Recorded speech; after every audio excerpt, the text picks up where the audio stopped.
Amy Bishop, who is our resident, phenomenal, awesome music therapist. Clearly, I mean, she just came up with our theme song within like 2 seconds because she's that talented. That's right. You know what she also did? She sounds a lot better than we do, though. Right, but look at us. I mean, we are. Did you see my rhythm over here? I saw your riff and your. Everything. Okay, so what is important about music therapy? This is why my friend Amy, our friend, Owl's friend, everybody's friend, Amy Bishop talks about music therapy, and I think one of the really cool things that we have here at Automaticity of Action is a music therapist. So not many places actually have a one of you, and I think it is such an incredible blessing that we have Amy on staff. Yeah, but why don't we just start with like actually her telling people how long she's been here first? Oh, like I'm gonna just do this. Go ahead. How long you been here, Miss Amy? A long time, y'all. About 19 and a half years. I'm knocking on the 19 and a half years. When's the 20? August. Yeah. We have to have a rock out concert for Amy's 20th anniversary at Automaticity. So 20 years, I mean, we'll just say 20, right? 20 years at Automaticity. What do you feel, like if people don't know what music therapy is all about, if you had to describe it, you could have like 30 seconds to describe what music therapy is. What is it? I mean, the best way that I can kind of describe music therapy to people who have never heard of it or never experienced it is that, my biggest job is to take into consideration first, what do you want to work on? What do you want to improve, or what do you want to change about your life? And how a music therapist fits in is then I'm going to take your preferences, I'm going to take your background, find out a little bit about you, put it all together in one package so that we can work together on those skills that you want to improve. And we use music to do that. So what if I'm not overly musically talented? It doesn't even I mean, I am. As you can see. Clearly. And I can sing for you guys later if you want. That's after the credits roll. But what if I'm not? And that's kind of the magic in music, really. Yeah, I kind of felt like I could have been like a rock star just a second ago. Like I felt it like come from me. I was like, people may think that we rehearsed for hours for our little thing that we just did, but we literally just put it together. I know, it was so fun. And that's kind of the magic about music. You can, I think with a skilled therapist, you have the ability to do something on the fly that really is meaningful. I know that just on the fly doing something like that, my adrenaline kicked up about 100 notches. So I know the chemicals in my brain seriously are waking up. I know, I feel really happy all of a sudden. And kind of like juiced up a little bit. Well, and I think the one thing that you said is like you get to know the person and what their preferences are. So even if you think about like their musical preferences, but not only that, let's say they've had an injury of some sort that's debilitated your right hand. So I want to work on my right hand, whether that is for feeding or for bathing, dressing, driving, holding a pen. You also can do all of that with an instrument. And you're working on that same task, but from an instrumental standpoint, right? And that's a really important piece in therapy for me to share with the person served and families that are involved is, we can use music as a tool to help you work on those skills, the use of those objects that you use throughout your entire day. So, yes, I mean, this is really kind of like a Q-tip. So like if like clean my ears, I'm working on those skills. You need to be careful. That music therapist, she is gonna beat you with that Q-tip. No, but taking something like, working with somebody who maybe has never played an instrument and they think they can't do it, showing someone they can do something and have success with something they never thought is rewarding in and of itself. And to be able to like do something as simple as, maybe you're not holding the guitar and playing the guitar, but you're reaching your right hand out to strum the guitar and to create and make music. How does that transfer over into dressing or feeding or those kinds of things? I think of all people in this building, I think Amy has the coolest job. And if I could reincarnate myself into somebody who was remotely talented or musical, I would be you. I would be you. You are musical, both of you guys. I know, you saw me right before this. Well, and I like to sing a lot in the gym, and they don't prefer that. But I like to sing a lot in the gym. So I will also say one of the coolest things is when I was doing more treating, right, and we would treat together, I think sometimes the things we would see people do with just a little bit of music or a little bit of, like, to be able to, like, there is something about, I just want to reach out and touch this, right? Like, or like there's just something about it, right? So I think sometimes we would see movements that would be, the first time we'd see a movement, our response was oftentimes when we were doing co-treats together.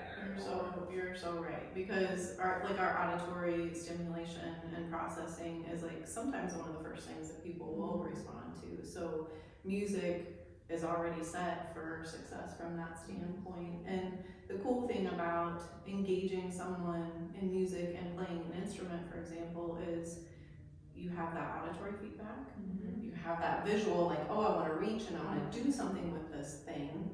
And then you've got the feel and the texture. So you've got just a multi-sensory. Well, and even when we think about, like, from a PT standpoint, I think always think about the automaticity of action. So things that have rhythm, you know, we naturally and automatically will kick in things with a beat and with a rhythm, because that's how we move really in life.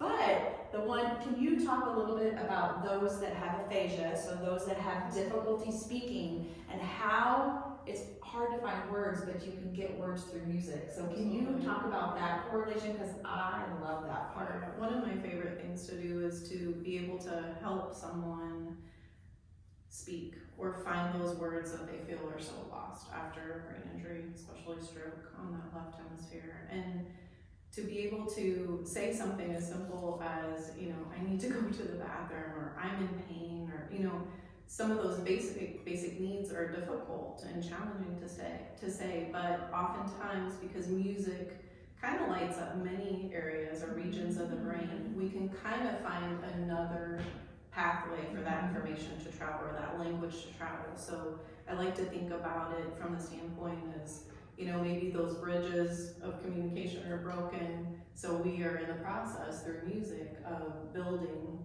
a different alternate path, or building a new bridge for that information to travel. And you do a lot within your groups, like the one group where you have people, how are you today? Can you give an example of that? Like, well, I can't remember which group, is that sensory group? Sensory group, cogmotor group. So any of those groups. So give us a little, like, give us an example of if we were in a group where you were trying to elicit speech with people, what would you do? And this is Amy on the fly because she rocks. It's kind of a staple for almost any music therapist to have some type of greeting or icebreaker song, to have some type of closing piece of some kind, and it can be something spontaneous or it could be something that's rehearsed, because it just gives us a natural way to begin and a natural way to end. And it's a little more exciting than just saying, hi, it's great to see you. See you later, see you next week. Well, let's just sing about it instead. Let's do it. So let's see how these sorry guys. are doing. You can play your instrument if you want. Hello, Tammy, how are you today? We're gonna sing the same thing again. Hello, Tammy, how are you today? Let's ask her. How are you today? I'm great. I don't want to leave Gail out, so will you sing again? But this time we're going to put Gail's name in the greeting song. So Here we excited. go. Hello, Gail, how are you today? It sounds a little bit different. Hello, Gail, how are you today? I am rocking it. How are you today? She's rocking it. I So, if you're able to get out, you're rocking it. I'm doing pretty good. You're doing really good. But if I just said, good, let's work on maybe putting that into a phrase, because sometimes those one-word replies are very important, and that's all we need sometimes for basic communication. But if we can put it in a phrase, or I feel good. Can you say that phrase with me? I knew that I would now. Here's that phrase coming up. I feel good. I feel good. Or maybe you're just saying the word good. I knew that I would now. Alright, I want to hear good. So good. So good. I got you. And we are a great band. Wow. Well, I think what I really love about that is, and again, as I'm walking around the building, I just love to hear what you're doing and the smiles and all the chemical endorphins that people are getting and just the engagement, and it makes people feel happy. And all of that leads into neuroplasticity, which is changing the brain, which means that we're improving and recovering, and it's just a phenomenal kind of extra thing. But it is so incredibly unique to what we do, and I feel blessed that we got this lady in the building personally. So sweet. Thank you guys. Yeah, some of my favorite things out on my life by far are co-treats with OTPT speech and rec therapy, because we get to all experience kind of the joy, the basic joy that music brings, and just that collaboration feel. But it is now, it's national, or the month is National Music Appreciation We Month, had right? kind of a Or- World Music Therapy Day at the beginning of the month. In Iowa, we take usually a part of the last week of February, beginning of March, to celebrate music therapy in the state of Iowa. But each state's a little bit different, but we all kind of around this time of year just kind of highlight music therapy and the benefits. Nice. So Well, That's we cool. are extremely proud to have you on staff. Yes, we are. All right, so how are we going to close this? what do you think we should do? I don't know. I mean, you're on the field. Let me throw a couple other instruments your way. Oh, we get our instruments. Okay. Okay, good. Oh, We're waiting for it. This is your intermission music.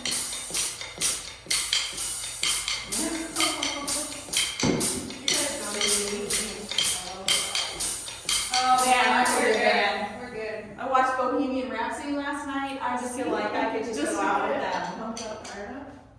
Pump it up, fire it up. So I'm bringing in a couple of just fun instruments. Obviously, probably most of you know Ooh, this is that makes me a think of ukulele. Hawaii. See, it sounded really good to me the first time she strummed it, so I guess she Okay, knows what pitch So is. Tammy has been to Hawaii, Uh-huh. so you know what it's like probably to strum a ukulele, or at least what it looks like. Yeah, that's what I do in my evenings there.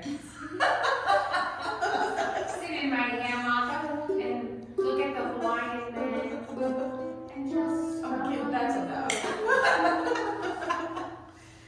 So Tammy's having a Her moment, Hawaii and we'll allow her to continue to have her moment, right, of special Yes. time with the ukulele. Yes. You don't even have to worry about a chord. I'm just gonna have you strum that nice, soothing, peaceful, Hawaiian tropical, breezy sound. And Gail and I are gonna come in actually with the Reverie Harp, which is one of our newer instruments. It's This really was pretty, actually. made from some craftsmen up in Minnesota, but it has a really beautiful, unique sound. So sometimes, I know we've talked about all the pumped up stuff about music, but music can also be very soothing. It can be also really relaxing. And this is one of those instruments that kind of can provide that. So I'm gonna have you kind of start in one of the middle strings and just strum towards yourself. I feel like there should be doors opening with my free car behind it. No, you know what I feel like? I feel like I'm in a spa. Oh yeah, a little bit spa-ish. It could be, again, that multi-sensory experience of feeling all the vibrations with that instrument. Sitting on your lap. No, seriously though, it's so soothing. It's It's a so. little bit of a cool sound. Yep, I'm gonna let you pluck those strings just to kind of offer a little bit of That sound. totally sounds like a meditation spa. Check me out. Where's the masseuse? Okay.